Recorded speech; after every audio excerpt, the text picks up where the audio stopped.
Welcome to Vicious Whispers with Mark Tullius, your source for horror, sci-fi, suspense, and all things violent. Thank you so much for joining me today on Vicious Whispers. In just today's episode, I will play a short story from Twisted Reunion. That short story is one of my favorites off of there. It's probably one of the most fun to write. That's Mommy's Big Boy. Hopefully you guys enjoyed that one. If you haven't heard it already, it's been an interesting week. Some cool stuff. I definitely struggled a bit. I think I struggle every week. I think everyone struggles, right? My motto is just get through the day. Like all I got to worry about is today. So like last night I slept like shit, but so I need to think of some ways to make myself feel a little bit better. I got to just get through today. And tomorrow, just get through tomorrow. Make the most of it. Make it a good day. I'm not going to worry about what's happening next week or a month from now or anything like that. I'm not going to worry about shit that's happened before. All I'm going to worry about is today. So today start off, kind of in a little bit of a funk. Just like, definitely, I was angry, terrible night's sleep, but I decided that wasn't going to be how I wanted my day to go. My son ended up staying home, and at first I didn't want that either because like, fuck, Thursday's supposed to be a writing day for me. I want to get stuff done. That's the kind of stuff going in my head. Plus, I want him to go to school. But yeah, he just couldn't do it, so he stayed home, and it ended up being incredibly nice. Yeah, he's 9 years old. We are very close, but it was cool. Every morning he gets up, he comes down, and he finds me, and he has to sit on my lap. This morning when he came down, I could tell he wasn't feeling good. He just had to sit on my lap. He was watching me do all my work. But then something really cool happened. I just happened to look on a Facebook post. I was offering some free copies, Kindle copies of horror books. If anyone wanted a horror book for Christmas, let me know what it was, and I would give out a couple. And Carla and Emily both wrote on there which book they would like. And so I told my son about both of them. I said, look, these are both readers who review and read all my stuff. They've been so encouraging. They share, they comment, they send nice emails. I was like, that is pretty awesome. So not only is that awesome for an indie author, someone that's going to read and review your work, you want that. That's awesome. So on that end, but just what it means on a personal level too. So thank you to them. And so my son was able to I was able to have that conversation, tell him how much I appreciated them and why I was giving them this Kindle book, even though they're both $5. And that's usually more than I would spend on a Kindle book. But that's cool because they both deserve it. I was happy to do it. Emily wrote back to me that she was very grateful. She wasn't expecting it, got teary-eyed. And then I told her about what happened with my son because that was just such a cool thing because he was sitting on my lap and we were just talking about it. I was like, yeah, I was like, this is how we show them like a little thank you, let's give them something and hopefully, they'll both appreciate it. So I was like, it doesn't cost a lot of money. Plus, if it makes their day, it feels good to do it. So I was like, you know what? That's probably a better lesson than anything he would have learned at school today. But I mean, and he is an awesome teacher. He learns a lot, but also fourth grade, what he really needed to learn. He's already got most of that stuff. I'm not saying I kept him home today because I was a better teacher. I'm just saying that's cool that he got that little lesson. He got to see not only that I was being grateful, but then also a little bit generous. So that was really cool.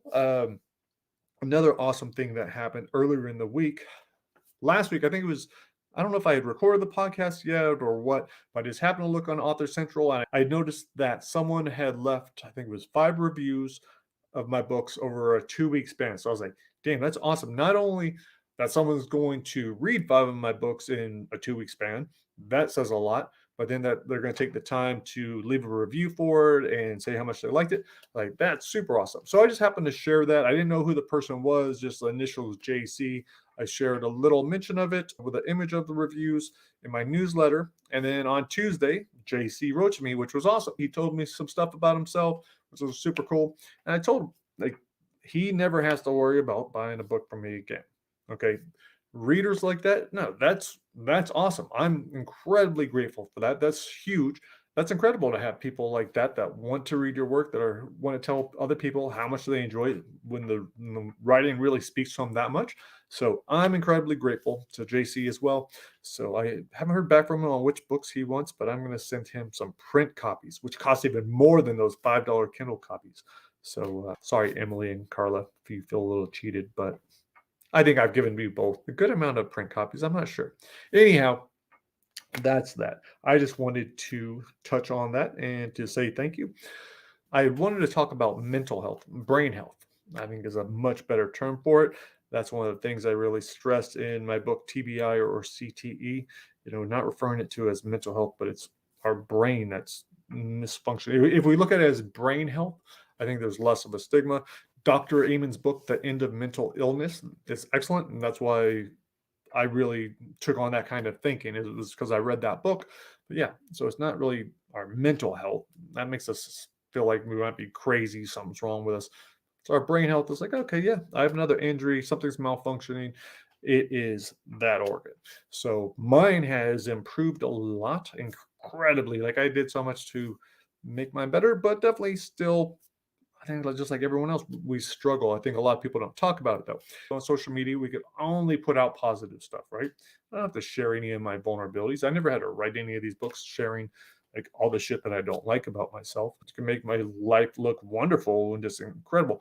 But that wouldn't be really fair. That's not being honest. Overall, I'm thrilled with my life. I'm incredibly grateful. I talked about that, I think, for Thanksgiving one.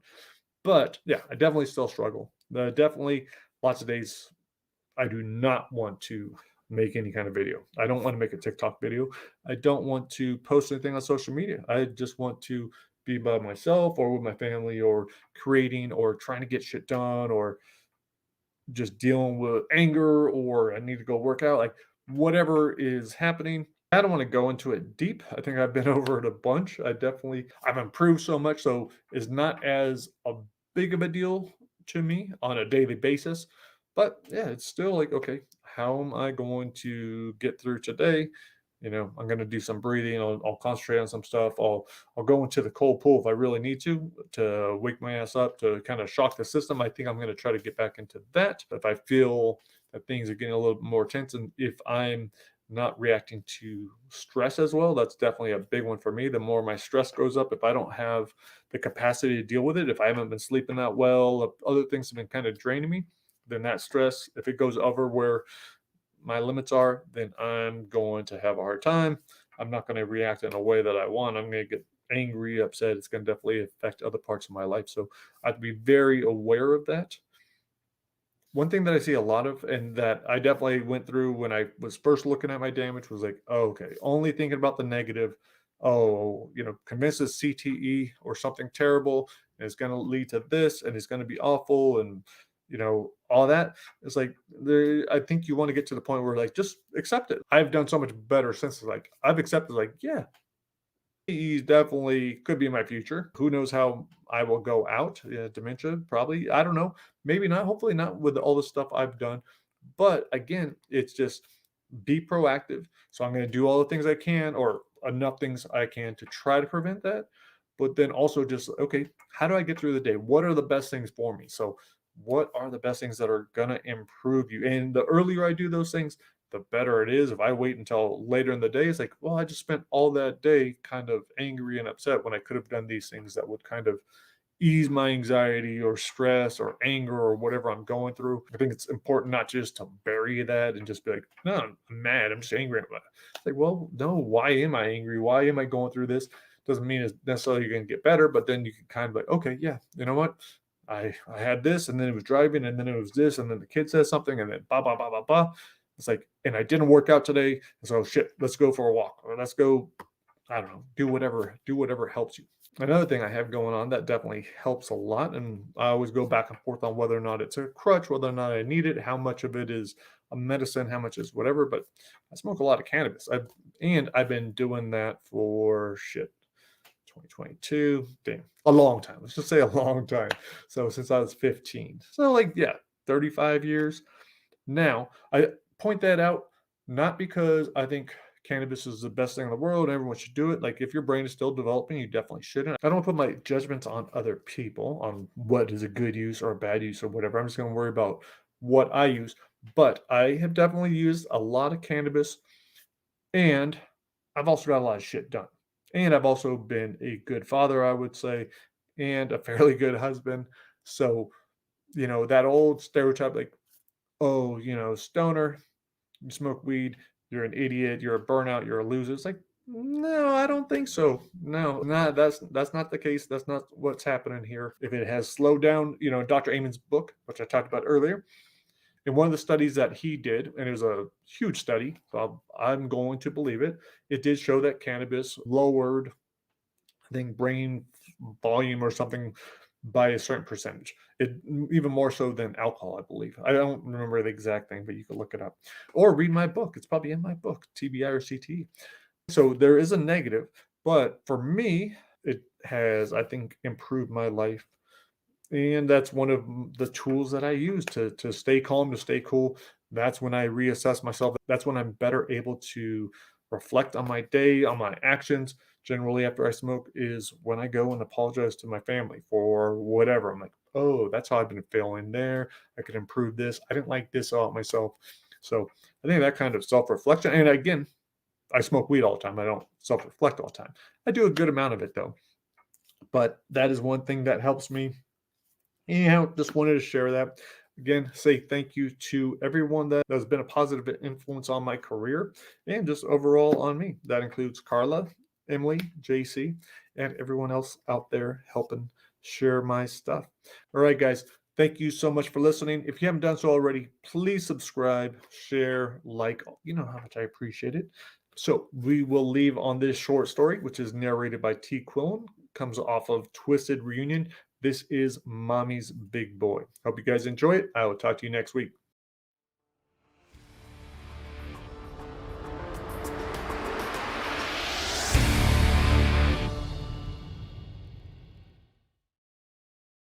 Mommy's Big Boy.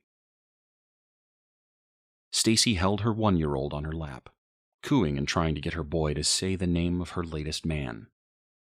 Say it for Mommy. Come on, Brendan. Say Harry. Brendan tilted his head to the side and gazed into his mother's eyes. Babies always look like little drunks, Stacy thought. Brendan's eyes were glossy and trying to focus. Look, he's about to say it, Stacy said. Harry didn't take his eyes off the baseball game, even when he took a sip of his Bud Light. Cool. Come on, Brendan. You know how to talk, she said. One time. Say Harry. Brendan's blue eyes sparkled, and a grin spread across his face. Harry! He did it! He did it! He said it! Stacy cheered, bouncing Brendan into the air to celebrate. Harry turned up the television and gulped the rest of his beer. Stacy saw she'd been annoying him again, apologized for being too loud. I'm going to put him to bed. It's early, but maybe we could have some alone time. Harry actually glanced over at her. That don't sound too bad. Harry used the remote control to scratch the side of his neck. All right, I won't be long. Stacy stood with Brendan. Who's Mommy's big boy? Stacy gently tossed her little guy in her hands. Are you ready for bed? Brendan shook his head and used sign language to say that he was hungry. Stacy had taught him how to do it after watching a rerun of Oprah. Brendan had taken to it quickly. It gave him a voice, and Stacy liked that. Just now wasn't the time. No, you don't need to eat. It's time to go to bed. I'll feed you in the morning. Brendan squirmed and squealed, trying to wiggle out of her hands. Stacy had to sit back down to catch him. Before she could control him, he turned sideways and positioned himself under her breast. Stacy laughed as Brendan tried to lift her shirt. Quit it, Brendan! Brendan screamed when she held down her top. His scream grew louder. The hell's he crying about? Harry asked. He wants me to feed him. Give him a bottle if it'll shut him up. No, look at him. He wants me to feed him. Harry waited for the commercial before turning around. That's disgusting. I don't want to see that. It's perfectly natural. I don't care. I can't handle the thought of some kid sucking on your tits. Well, it's not like that. It's no big deal. Yeah, it is. It's gross. Don't ever do that around me. Don't ever talk about it. He turned back to the TV. And get him to shut up. Little fucker's giving me a goddamn headache. I'm sorry, Stacy said both to Brendan and Harry. She got out of the chair and walked Brendan to the bedroom. I'll put him to bed. I'll be back in a minute. Stacy laid Brendan in his crib, but in no time he was up on his feet, rattling the top railing. He continued to scream. She gave his cheek a gentle squeeze and smoothed his fine blonde hair. "I'm so sorry, Brendan. Mommy's sorry. Just do this for me. I wish you could understand. Harry's not a bad guy, and I want to keep him around for a bit. But he won't stick if you keep on crying like that. He'll like you. I swear it.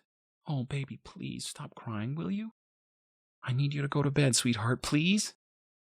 Brendan unleashed an ear-piercing shriek. "I'm sorry, honey." Stacy forced herself away from the crib.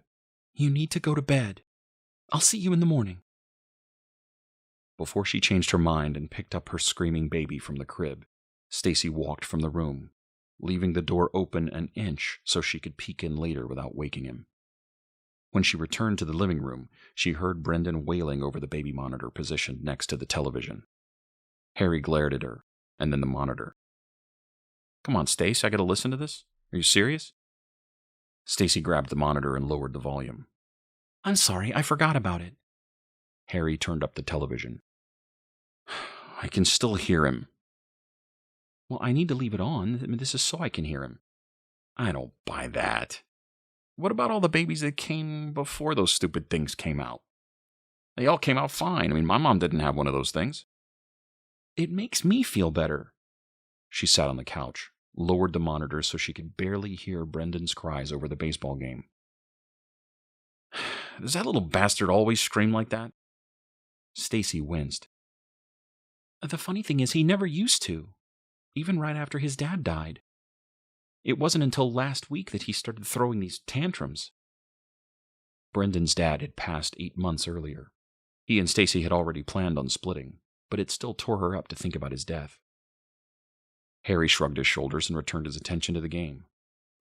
"Probably does it because you baby him too much. Treat him like a man, or he'll grow up to be a damn sissy." "He's only 1. Put him on a schedule and don't treat him like he's helpless. He'll stop crying, trust me." "You're probably right." "I am." He clicked off the game, which ended with the Tigers winning by 3. "So now that he's in bed, how about showing me some attention?" "I'd love to." She hurried over and sat on his lap. Harry looked down and noticed the monitor in her hands. "What about that alone time you were talking about?" She had left the door cracked and promised herself she'd keep one ear listening for Brendan. "There, it's off." She kissed him on the cheek and set the monitor on the coffee table. "How's that?" "That's a start." Harry pushed Stacy off his lap so he could dig into his jeans pocket. He held up a plastic baggie. "I brought us a little snack." A pile of shriveled brown objects sat at the bottom of the bag. "What are those?" "Mushrooms. Ever tried them?" "Mushrooms? No way." "Never? You have no idea what you're missing out on." Stacy's cousin had tried to get her to take them in high school, but one taste had nearly made her puke, and she'd spit it out. She tried pulling Harry to his feet. "We don't need that to have a good time. Come on, I'll show you." Harry pulled away from her grasp, but kept eye contact. Just try one. It'll bring us closer. You gotta try it." "But what about Brendan?" "He's asleep." Harry slid his arm up Stacy's forearm, gave her goosebumps. "What if he wakes and needs me? And what about nursing him? Can it mess up my milk?" Harry yanked his hand away. "God damn it, Stacy, what did I say about that crap? He's a boy, not a damn glass figurine." "I don't want to do anything that can hurt him." Harry opened the bag and placed 2 of the shrunken mushrooms on his palm. "It's fine." He placed one in his mouth and held the other out to her. "They've done all kinds of tests on it." "You mean studies?" "Yeah, that's what I said." He surprised her and stuck the other mushroom in her mouth. "Just take it." Stacy was about to spit it out, but then Harry said, "You were the one that said you wanted to keep me around a bit, that I wasn't so bad." Stacy was going to deny it, but he pulled her into his chest. He stroked her cheek, forced her mouth closed. "There you go. That's good. Just chew it up and relax. You deserve this. Here, lie down on the floor. Here, let me just put this down." Harry spread a blanket over the worn carpet and flipped on the radio. "We'll just relax and watch some music for a while." "That's right. Just come down here and get comfortable." Stacy stopped chewing the nasty stem, lay on her back, and stared up at the ceiling. Nothing happened for a while. But then everything began to spin. Harry just kept stroking her arm, telling her to relax. He crawled on top of her, slid his jeans past his knees. She woke a few minutes later, or was it hours, to the sound of a salesman announcing the best deals at Pete's Pontiac. Still half asleep, she blocked out the radio ad, rolled onto her side, and spooned Harry's sleeping body. She saw movement in her peripheral vision. Through blurry eyes, Stacy saw Brendan standing next to Harry's head. Brendan was struggling to hold a potted plant. He lifted the pot into the air and took a step closer to Harry's head. Stacy cried out for Brendan to set the pot down. He turned his head so fast that he lost his balance and fell onto his side, the pot breaking on the floor. Brendan got to his feet and shoved his finger against his tiny lips. "Not a word, bitch," he said, and ran toward his room, his little legs struggling to balance his chubby body. Stacy told herself she was hallucinating. She closed her eyes and drifted off again. Brendan's high-pitched screams and an eyeful of warm sunshine woke Stacy from her deep sleep. The clock told her it was already past 7 o'clock. Brendan always ate by 5:30, 6 at the latest. No wonder he was screaming bloody murder. Although her head was pounding and her lower back was killing her, Stacy picked herself up off the floor. She hurried to Brendan's room, afraid the baby's cries would wake Harry, who was still sprawled naked on the floor. Brendan stopped crying and smiled at her. As she went to pick him up, Stacy bumped into the tiny chair someone had placed next to the crib. Using the bottom of her shirt, she wiped the tears from his eyes and the snot from his lip. "Hush, big boy. Mama's here. I'm sorry, Brendan. You must be starving." Brendan smiled and gestured in sign language that he wanted to eat. She sat on the rocking chair and pulled up her shirt so he could feed. She was just thinking back to her crazy dream of Brendan holding the potted plant when Brendan bit down on her nipple. "Ow! What are you doing?" Stacy pulled him away from her and stood him on her lap. "Don't bite. That hurt, Mommy." Brendan shook his oversized head and stared disapprovingly at her and clearly said, "How about you wash your tits after letting that scumbag slobber all over them? If I wanted to taste shitty beer and stale cigarettes, I'd ask you to kiss me." Stacy held him at arm's length. It took a few seconds to find any words, but when she did, she screamed for Harry. Brendan smiled as Harry crashed about the living room, yelled for her to calm down. Harry appeared in the doorway, looking worse than Stacy felt. What the hell is it?" Stacy kept Brendan at arm's length. It's him. He talked." "You woke me up because of that?" No, she cried. You don't understand. He talked like an adult. He had a man's voice and was so mean. This isn't my son." Harry looked at the smiling baby and back at Stacy. "You're out of your damn mind. It's just the shrooms." No, I was feeding him, and he bit me. He said..." "What did I say about that? I told you not to mention that crap." "I'm sorry, but..." Before Harry could interrupt her, she said, "He bit me and said my boob tasted like beer and cigarettes." Harry laughed and slapped his thigh. "Jesus, Stacy, you're still tripping. Put the kid in the crib. You need to get your head straight." "You think it's the mushrooms? I'm still high." "What do you think, Brainiac? Come on, put him down and fix me some breakfast. It'll make you feel better." Harry left the room and said, "Wake me when it's ready. I want eggs." Stacy set Brendan in the crib and stepped back. She studied her giggling boy and felt disgusted with herself. He was so adorable, and he couldn't speak. He was one, and she was high. She bent down to nuzzle her son's cheek, whispered his name lovingly. A sick grin spread across his face. "Why are we whispering?" Stacy stifled a scream, reminded herself that she was still experiencing the drugs. She looked at the chair next to the crib. "Did you get out of your crib last night?" Brendan nodded. "And you aren't going to say a word, are you, Mommy?" His voice was so deep. Stacy gasped and pinched herself, hoping the pain would snap her out of this horrific illusion. When it didn't, she said, "What were you trying to do?" "Let's just say the prick got lucky. If it weren't for these fat baby fingers, his brain would have been mush." "Harry? What now?" he asked from the other room.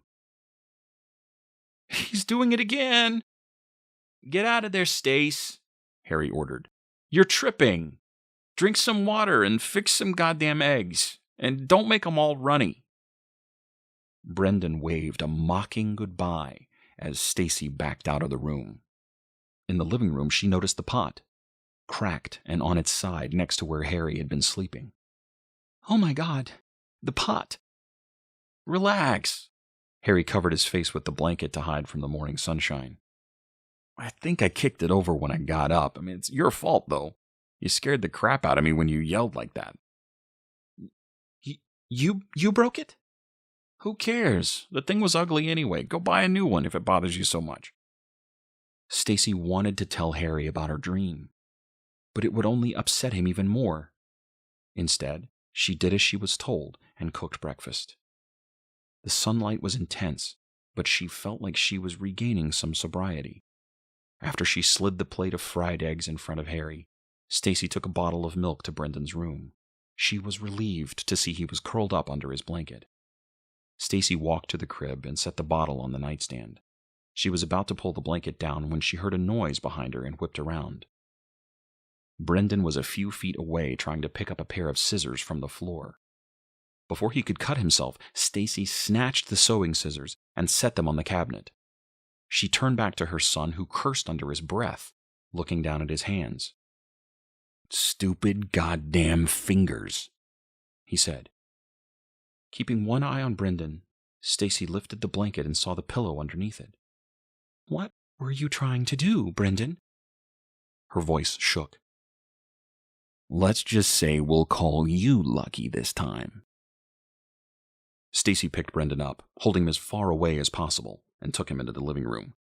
She set him in front of Harry and said, "Please watch him for a minute.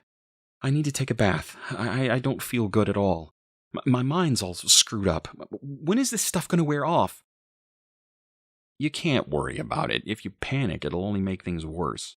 Hurry up and take a bath. I'll watch him." "Thanks, Harry. I owe you."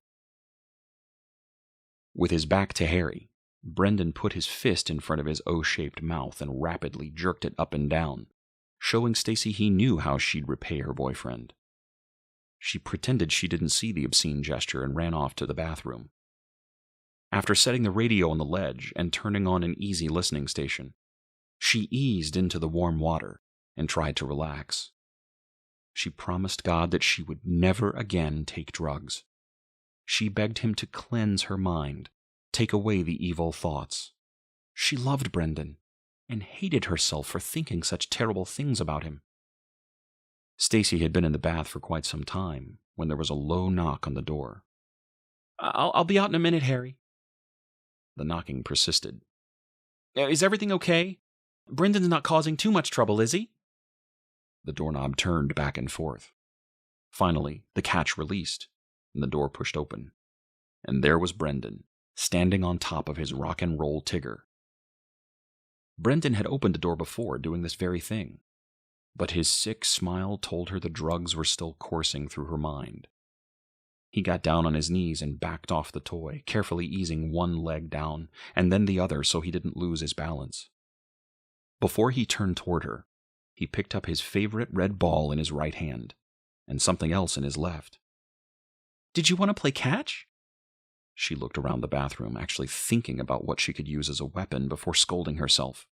He's your son. Jesus, get it together, Stacy. She held her hands in front of her. Want to throw it to Mommy? Wouldn't Harry play with you? Brendan stepped into the bathroom, his left hand behind his back, his right clutching the red ball. Oh, don't worry about him. That motherfucker got what he deserved. What?